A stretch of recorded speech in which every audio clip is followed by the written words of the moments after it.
Hi there, and welcome. This is the very first episode of Academic Drawing Fundamentals, and I'm so So excited! to have you here. My name is Hamid, and I've been doing art for more than a decade now. And lately, I've been thinking it doesn't have to take 10 years for a person to get good at drawing.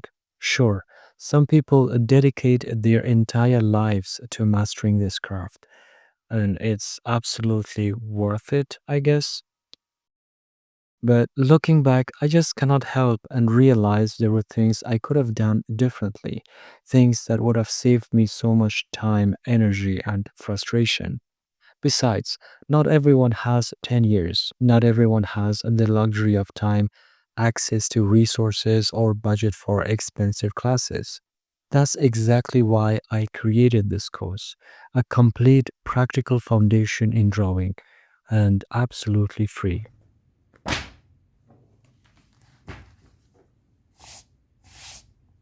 Now, before we actually get started, there are a few important things I want to talk about. Things that will make your drawing sessions more comfortable, efficient, and enjoyable. Let's begin with your sitting position. It's something most beginners overlook, but it makes a huge difference. You want to sit in a position that feels natural. Keep your back straight, and also don't lean in too close to your page or canvas. Sit at a distance where you can see the whole page clearly without craning your neck. I cannot stress this enough because I've seen a lot of beginners make this mistake. Use your entire arm rather than just your hand or wrist. That's how you'll get confident flowing lines instead of stiff, wobbly ones. And here's something some artists say: you don't need expensive art materials. Art materials are as good as the artist. Well, that's true, but partially.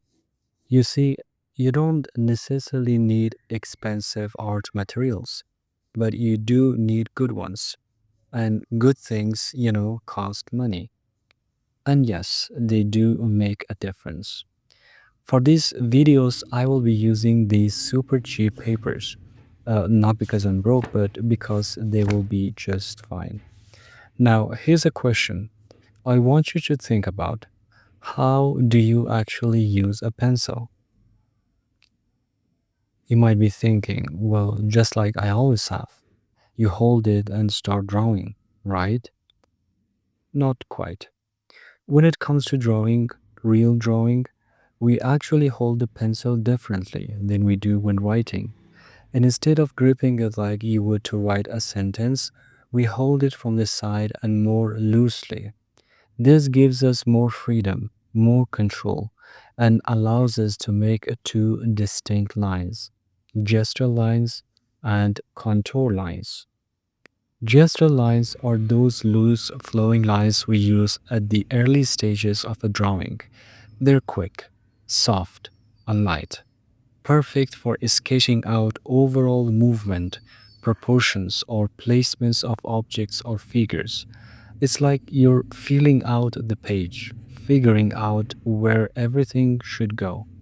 Since these lines are soft, they're also easy to erase without damaging the paper. On the other hand, contour lines come later, when you're confident in your structure, when you know the proportions are right, the composition makes sense, and everything is in its place. These lines are firmer, darker, and more deliberate. You use them to refine the drawing, to commit to edges and fallness. So from now on, I want you to start getting used to this new grip.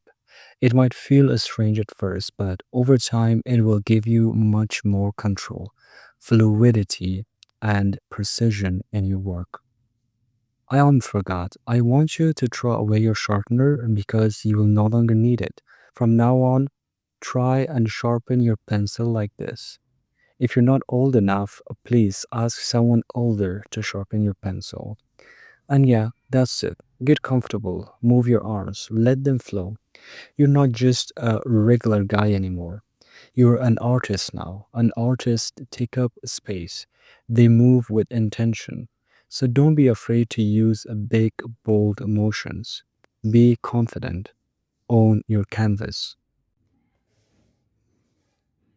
In drawing, there are tons of exercises out there, hundreds, maybe thousands. But if you strip them down to the core, almost all of them fall into three fundamental exercises.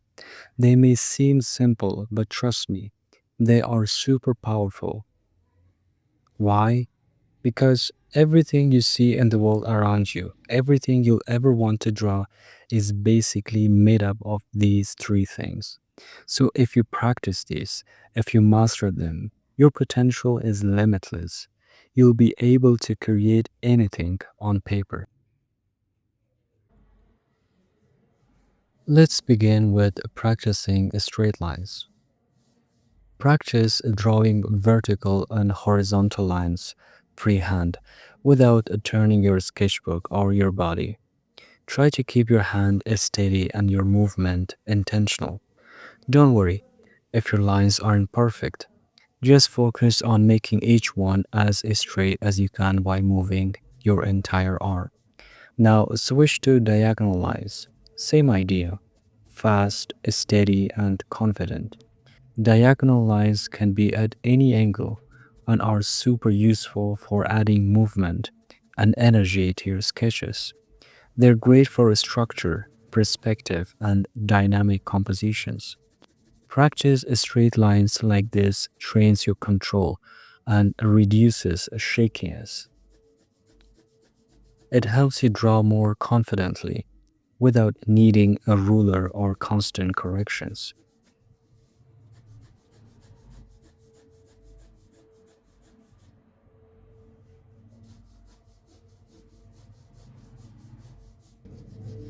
Once your confidence builds up, you can practice straight lines by drawing two dots on two different places on your paper and try connecting them by using straight lines.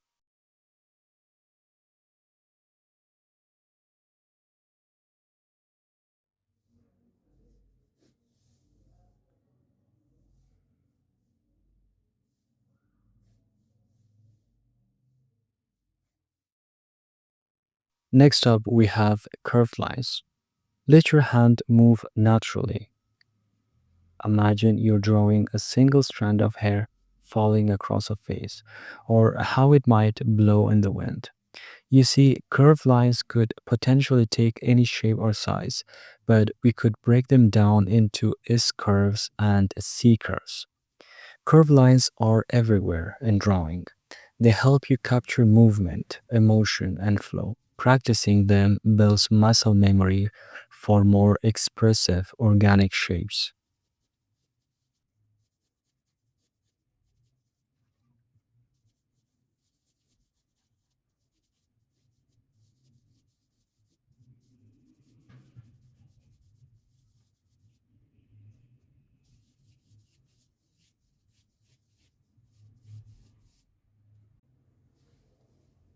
Now let's practice circles.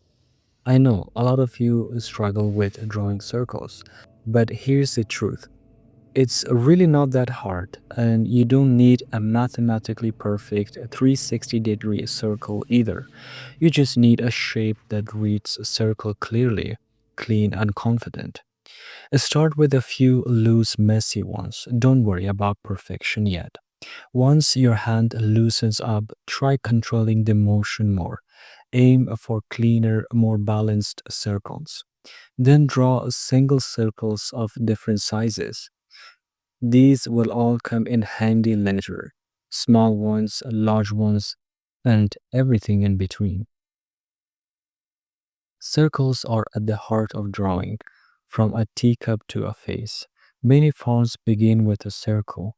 Getting comfortable drawing them freehand helps you build muscle memory and a better spatial awareness.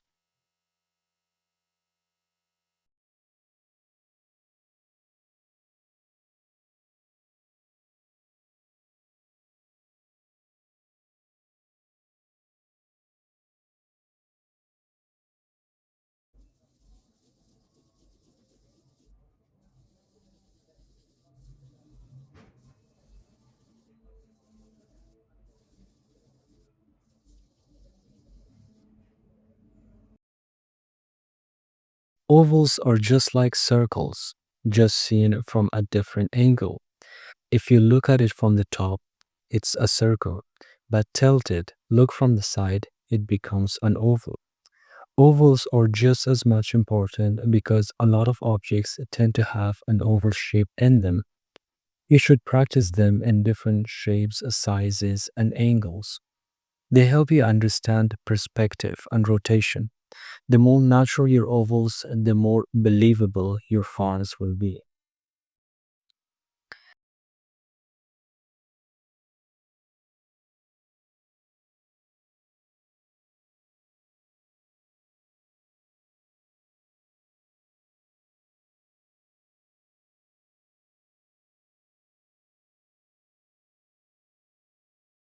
And finally, we have shading. Grab your pencil, and this time we are strictly going to use the side of the lead. We're going to create a gradient, going from dark to light or light to dark. Start from one end, press a bit harder, and as you move across, gently ease up the pressure. You'll see the tone slowly fading. That's a gradient. You can do it the other way too. Start light and build up to something darker. The key is pressure control, and you should practice this in different directions, different lengths, and different intensities. Now, honestly, shading deserves a whole video of its own. And don't worry, we'll get there. But for now, let's just get your hands dirty.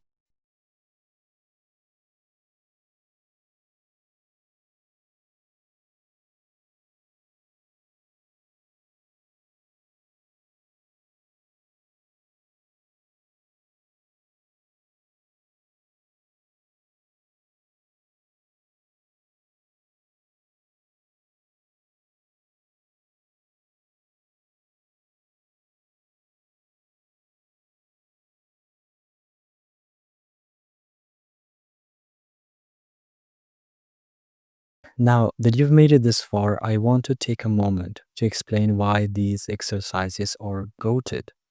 Just like I said at the beginning, everything you see around you, no matter how complex or realistic it looks, can be broken down into simple geometrical shapes. Although geometrical shapes are already simple and basic, we can take it a step further, and they will be nothing but a few lines and circles. For example, a cylinder is nothing but two ovals connected with two straight lines.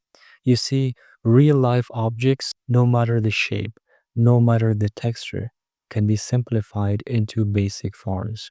And those basic forms all start with the exact things we've been practicing: lines, ovals, circles, and later on shading to bring them to life. Let's take the human head, for example. At first glance, it looks super complex, but if you break it down, you have a sphere to represent the skull, a cube to represent the jaw, and a cylinder for the neck. That's it. A head is just a sphere, a cube, and a cylinder. It's the same with everything else. Look around you. You'll start to notice that cup on your desk. It's a cylinder. Your phone, a box. That lamp could be broken down into cones, spheres, tubes. That's the magic of drawing.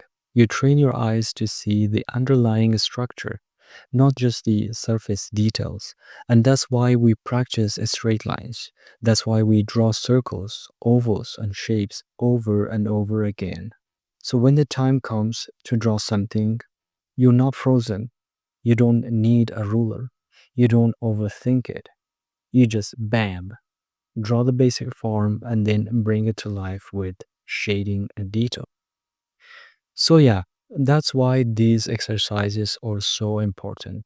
They're not just warm ups, they are the foundation, and the more you practice, the more natural it becomes. All right, we'll take this further in the next video, but for now, just keep practicing, keep observing, and start seeing the world through an artist's eyes.